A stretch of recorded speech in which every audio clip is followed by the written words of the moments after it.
Shalom and welcome to 2 Minutes of Torah. This year is entitled Parshat Vayikra. Machloket Ramban and Rambam regarding Korbanot. The Rambam writes in the Maimonidean in several places, discusses in his Tamam mitzvot, the reason behind the mitzvot, and specifically with Korbanot. In chapter 32 gives a general introduction regarding the mitzvot, and then later on he gives the details of different mitzvot. So the famous Rambam in the Maimonidean regarding Korbanot is to wean us away from the idolatrous cultures, the mitzvah and the custom and others that the Jews were exposed to in the early years. So in order to wean us away, we couldn't just go ahead and be told, no, Korbanot.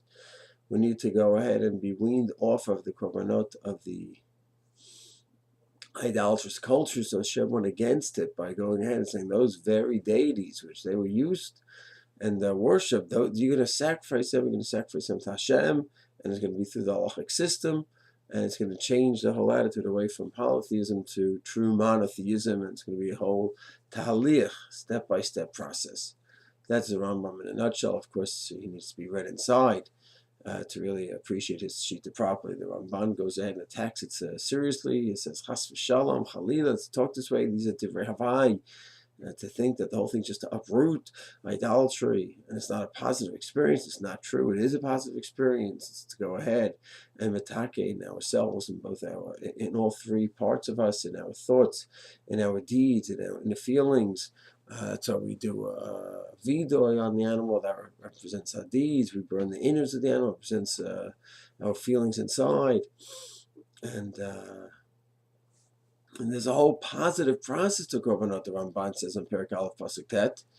And everyone after the Ramban and Ramban take different sides. Okay, the Yitzchak says, the Ramban really has a serious critique of the Rambam. Rabbi defends the Rambam.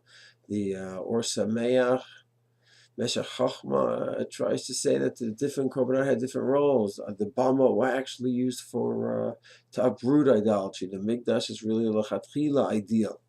So everyone has their place here in this Machloket, but there's another point that I'd like to focus in on. The Ramban uses a few words here in his argument.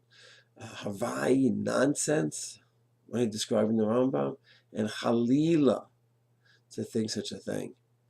And I think this, to me, is the prototype of what a proper argument is.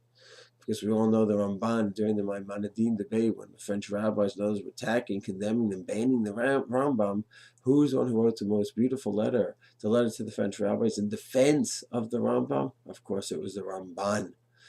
And yes, he quotes him, he condemns him, he criticizes him, he says his words are nonsense here and there. But that's just one great rabbi criticizing another great rabbi and appreciating him as a great rabbi.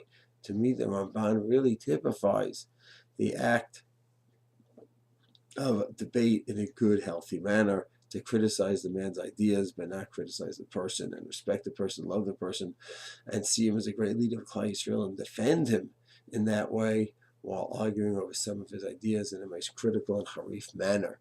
It's Hashem, we should be zocheh to have such Tamid Chachamim again, where we could criticize each other's ideas, and call each other's ideas Havai even, and Halila, to speak such nonsense, and at the same time to appreciate each other as great Tamid Chachamim and as great leaders, and just have arguments l'shem Shamayim. Shalom.